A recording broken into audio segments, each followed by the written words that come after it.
Welcome. I'm Jessica Lani Rich, host of Inspire You and Me. It's an inspirational show where we talk to people who are making a difference. On this week's show, we have an inspirational story about TV producer Kendrick Simmons, who was raised in numerous foster care homes during his childhood. Helping children and teens with education is a goal for Teach for America, as we visit with Director of Development Erin Pauahi Auerbach. And children and adults love to see IBM executive and pet owner volunteer James Pierce and his therapy dog Adobo when they visit hospitals. And be sure to stay tuned for the Animal Lovers Clip of the Week. We'll have all that and more, and we'll be back right after this. 5914-777. Shoot-a-wah. Who's got the best deals in Vegas around? Who's got the shoot-a-doo. Call 5914-777 today. Vacations Hawaii. Vacations Hawaii. Vacations Hawaii. Good luck, we gon' play. 5914-777 today. Good luck, we gon' play.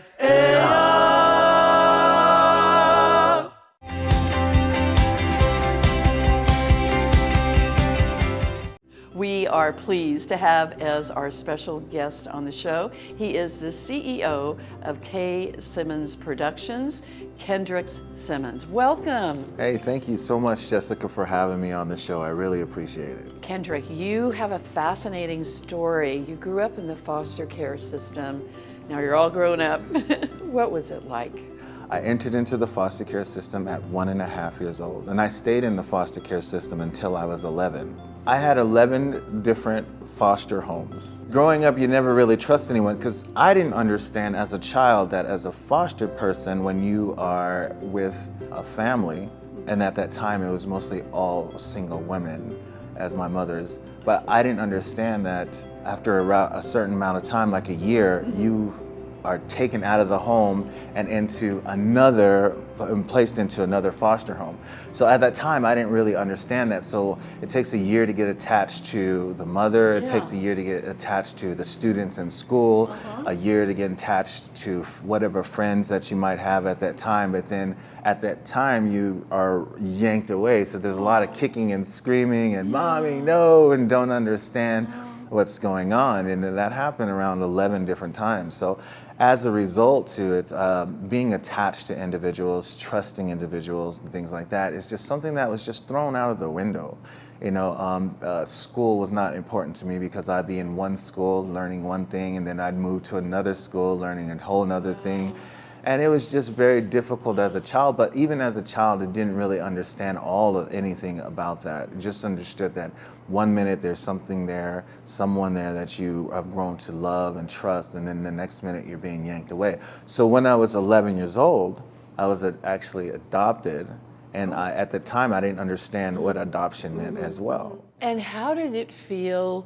I understand you sent me some information that your mom was a drug addict. The story was she used to be like a straight A honor student, and what happened was she went out with some guys at this time, and what happened was she decided to experiment with drugs, and there was something inside of the drugs that she used that messed up her mind a little bit. And she was not able to recover from that. And then so she started slipping and had her mentally slipping, and that is when it was decided that she was not mentally able to take care of her children anymore, but she still had children at the same time. You mentioned that you were adopted at the age of 11. How did that work out? Well, it's a cool story. I have my social worker, and we used to always go on trips to like Salt Lake City and things like that. But one year she said that she's sick, she can't come, so there's going to be a substitute social worker to take me to Salt Lake City, me and another child. And at that time, I didn't know this, but my mother, Annette Simmons, she was a social worker too, and she looked through books of thousands of kids that were up for adoption, and she narrowed it down to 2 kids, me and the other kid that she decided to take to Salt Lake City. that Salt Lake City trip was like this interview, I guess, between me and the other kid, which one she was going to finally pick. And after that, I came home and she decided to choose me. I didn't know this, so I started seeing her more often. The next week she would come by, and it started off with giving me gifts and things like that, and just talking to me, and for a while. And then it started off with, hey, would you like to come hang out for a day? When she decided to ask me, did I want to stay with her forever? I still didn't understand what that meant, and I just was like, yeah, I have friends over there at the house. I developed a relationship with her, and she was a single African-American woman who was a social worker who was working pretty much most of the time. We lived in the ghetto, when we were surrounded by drugs and gangs and things like that, and there was no really male role models for me, and I adapted to my environment because I didn't understand at that time that a person is supposed to go into an environment and change it, not be changed by the environment. Tell us about where you are today. What have you learned from your life experience, and what can you share with others? My company is about the bigger picture. It's not really about making movies and film and television and all that stuff. That's just a byproduct of it. It's about, hiring employees, putting food on people's tables. It's about creating jobs that people actually love to do. If that's something that I can do, then that's my purpose. What I've learned out of all of these experiences is that life sometimes is a battle, and you have to be battle tested. You have gone through a lot in your life, being a product of the foster care system. You've gone through loss, loving people, and having them out of your life. How did you adapt to all that change? Love and loss is a part of life, and getting through the constant change is just knowing that, having a clear understanding that, we're all connected. We're connected with God, we're connected with the universe, we're connected with the earth. We're all brothers and sisters spiritually. We come from the same place. And that understanding, that clear understanding, allows me to have the mentality that I have today. Through all these adversities that you've gone through in your life, what inspires you? I'm inspired by other people. I'm inspired by other people's uniqueness.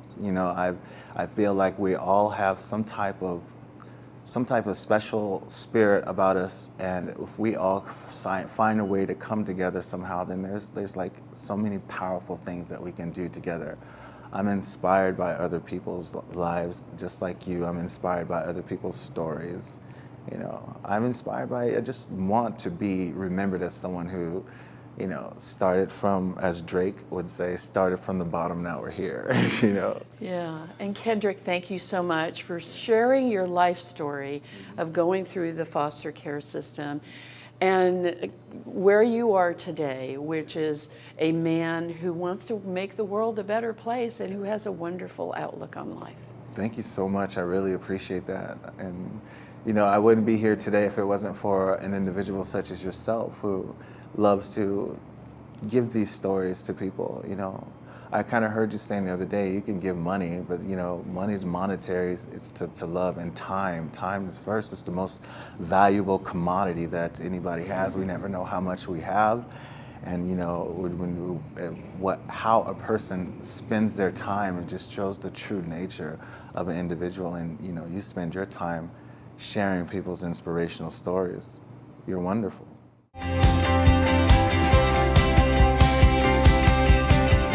The law firm of Cronin Freed is proud to sponsor Inspire You and Me, a show about people in our community who are making a difference. I'm Rick Freed, and our law firm of 16 attorneys handles major injury cases, choosing to devote our considerable talent and staff to those injured people and victims for whom we can make a great difference. We hope that you will be inspired to follow your dreams and find your purpose.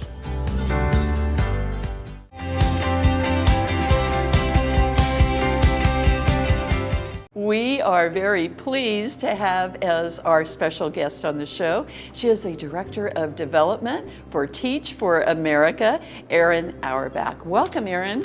Hi, thank you so much for having me, Jessica. Erin, what is the purpose of Teach for America? So So Teach for America is a national organization, and I work for the Hawaii Regional organization. We recruit and train teachers to work in our nation's most highest need schools. So here in Hawaii, that means that we're placing teachers in the Waianae Nanakuli area, on Oahu, also in the Ewa area at Campbell High School, and on the Big Island in Hilo and in Kea'au, and on the Kona side, North and South Kona. So your organization's job is to find teachers. How do you go about doing that? We have a separate recruiting initiative. We have a number of folks who are recruiting across the country on college campuses. Here in Hawaii, we have a strong motion to bring in Kama'aina and Native Hawaiians into our work. So we recruit at UH on campus in Manoa. We recruit at UH Hilo, UH West, and all the campuses here in Hawaii. So they are hired by the DOE as emergency hires, and we offer them professional development for the 2-year program that we run. At the end of their first year, they are certified teachers. At the end of their second year, most have earned their master's degree. Some will stay in the program beyond the 2 years and move into mid-level leadership in the school, so they could become department heads of English, department heads of math. They could be course-alike leads. How did Teach for America get started, and how many states are you in? Sure, we have 51 regions. That does not mean we're in all 50 states, but we have 51 regions across the country. We were founded in 1990 by Wendy Kopp, who graduated from Princeton, and this was part of her idea as a final project. What if we could change education? What if we could change the way education happened in America so that we had equity across the education landscape in the country? Tell us a little bit about yourself. You have a fascinating background. Sure. Well, I'm a local girl, born and raised in Hawaii. I went to college on the mainland in Boston, and I studied opera and musical theater. And I worked in advertising. That was my day job. So I worked at a big ad agency that also moved me to New York at a time that I needed to be in New York for singing. So I came to a crossroads in, do I continue performing? Do I stay in business? What do I do? And I think that was right around the turn of the century in 2000, 1999 into 2000. I swam out here at home at my favorite spot at Kaimana, and I just kind of contemplated life and decided, I think I'm done performing. I've been on stage since I was a 4. Wow. I was a hula dancer. I danced in Merry Monarch in high school. And it was just time for me to move on and do something else. So I went to business school. I have an MBA from NYU, and I started my own business working with primarily in theater with nonprofits that served kids in teaching music. And that morphed into, I did a lot of marketing for theater, but I started doing a lot of fundraising. And over time, I realized that I was making a wonderful difference in New York, but I should be making that difference at home in Hawaii. So I came home to Hawaii in 2016. What an exciting background you have, going from being an opera singer to now you are really involved in not just recruiting teachers for highest need schools, but you're involved in the future of children and making sure that their lives are improved by the quality of their education. That must be very meaningful and fulfilling to you. It is meaningful, and my name is Pauahi, and I feel like I try to offer service to that name every day for who she is in the Hawaiian community, who she is in Hawaii, what she has done for Hawaiian children and education. And so I feel that in my role at Teach for America, even though I'm not in the classroom and I'm one step removed from the day-to-day work that we do, my role in raising the funds to ensure that our programs are able to reach the teachers and ultimately serve the kids in Hawaii, I feel like I do honor to her name every day. Erin Pauahi Auerbach, you have the namesake of one of Hawaii's most famous historical figures, Princess Bernice Pauahi Bishop, who also cared very much about children.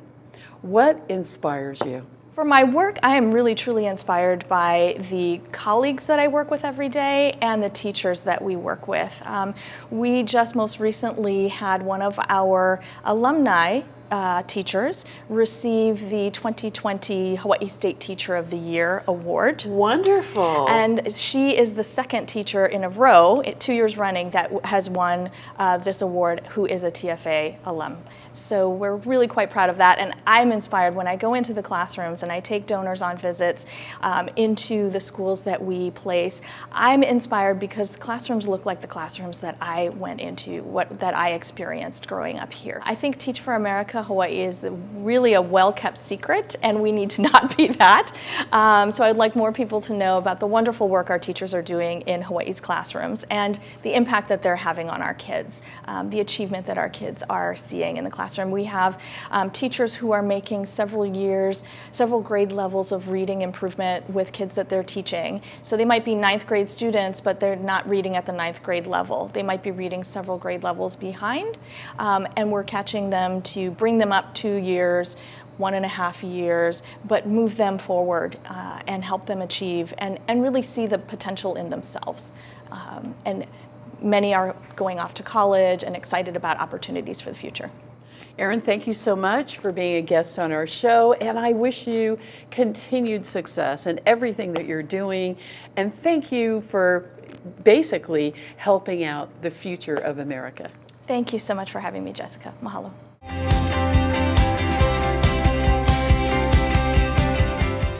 Unique, majestic, inspiring. Hawaii's hidden gem on the windward side. Just a short scenic drive will take you to one of the most extraordinary locations in the world. We specialize in conferences, meetings, retreats, business functions, social events, and off-premise catering. Delectable cuisine, stunning panoramic views, and excellence in first-class service. Let Ko'olau Ballrooms and Conference Center make your event a memorable experience.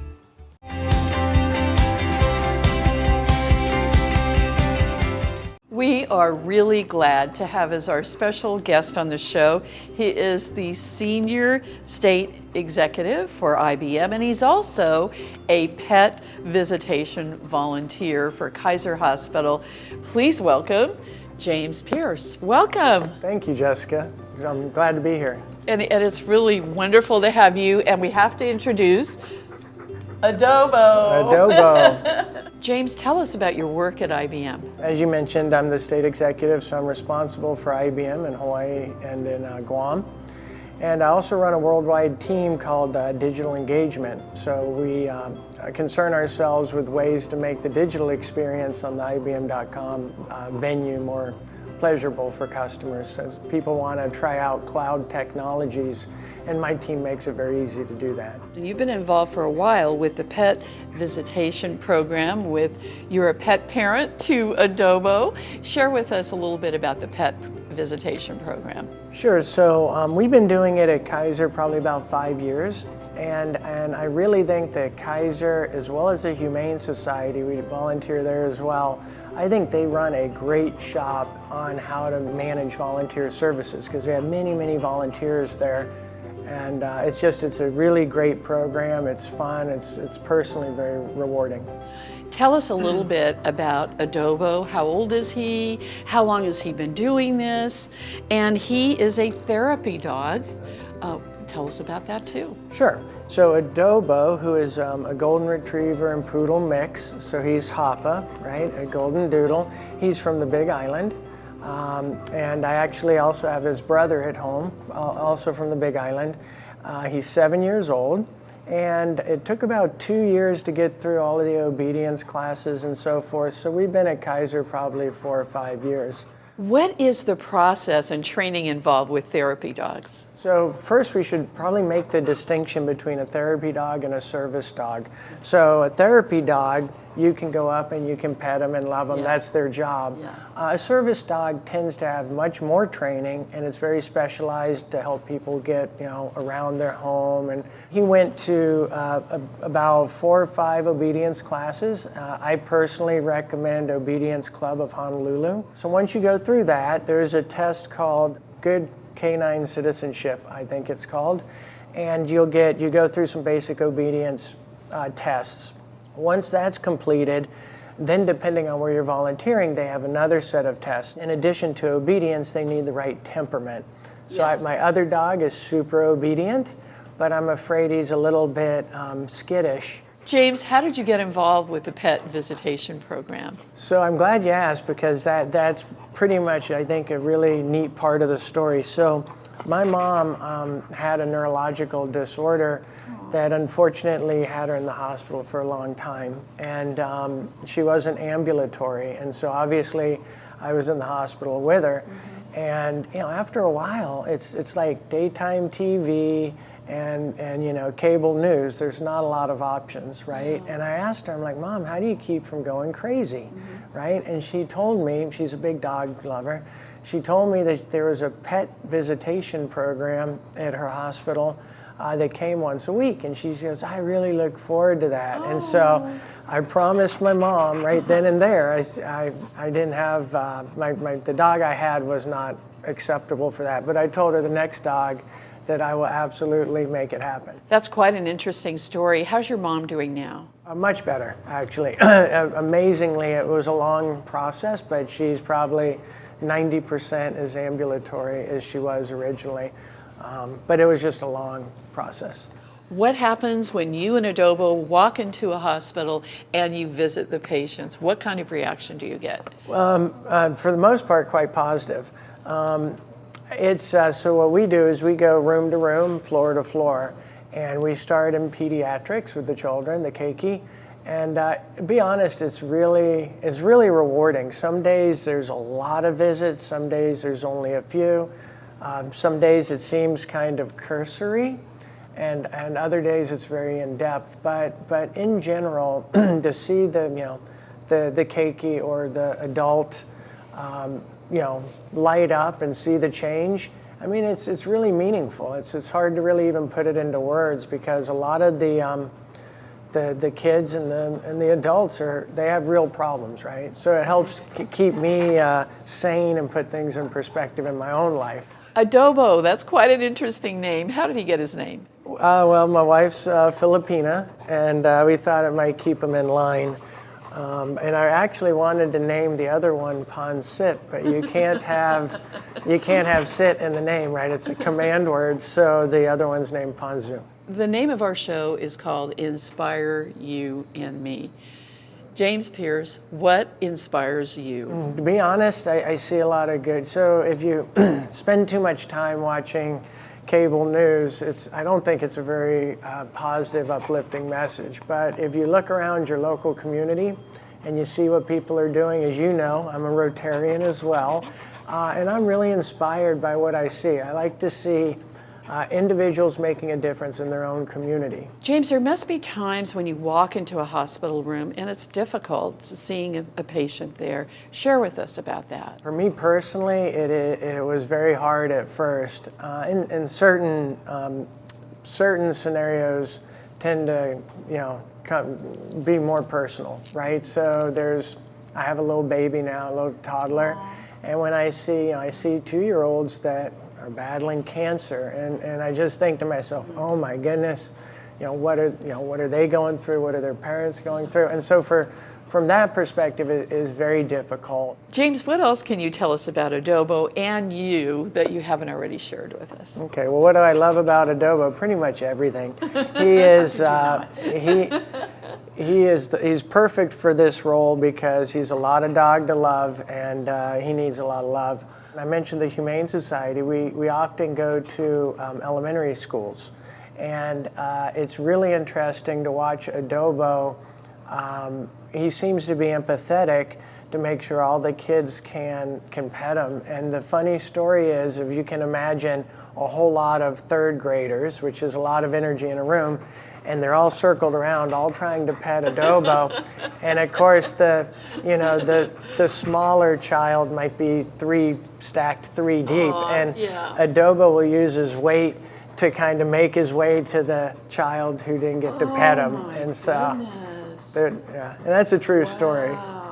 That is amazing. He is a very sensitive dog. He is. Yeah. James, thank you so much. And also you too, Adobo, for the wonderful work you're doing for patients in our community. You are truly inspiring. Oh, thank you very much. It was our pleasure.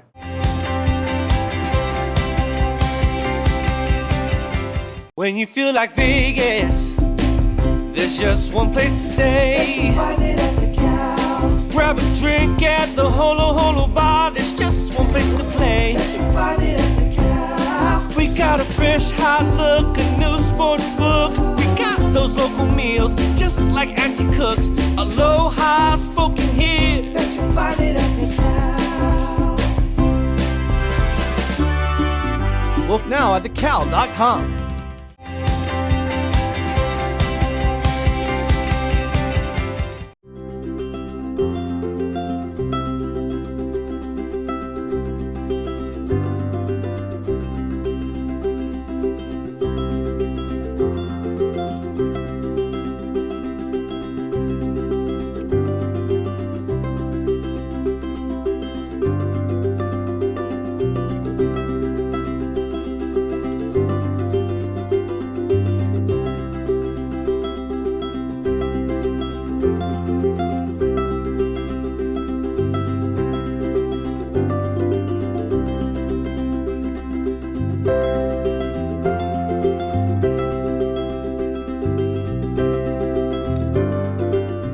We hope that you've enjoyed our show this week. I'm going to leave you with a rich thought for the day.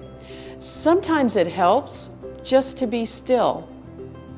Stillness comes from the word silence, and in the moment of silence, you can hear your inner voice directing you to answers that you may need. Think about it. Until we meet again, I'm Jessica Lani Rich. Take care. Oh, my, it's a beautiful world. I like surfing Waikiki. I like to paddle out beyond the white breakers, where a man can still be free, or a woman if you are one. Yes, I do like surfing Waikiki. My, it's a beautiful world. My, it's a beautiful world. Oh, my, it's a beautiful world. My, it's a beautiful world.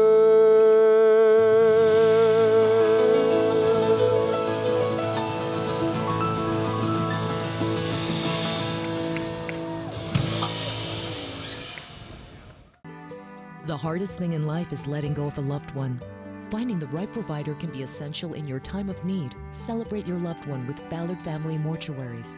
We offer a full range of cremation and burial services on Oahu, Maui, Hilo, and Kona, with professional guidance and specialized attention you can trust at the most affordable cost. Call us today for a free consultation on funeral service options available to you and your family.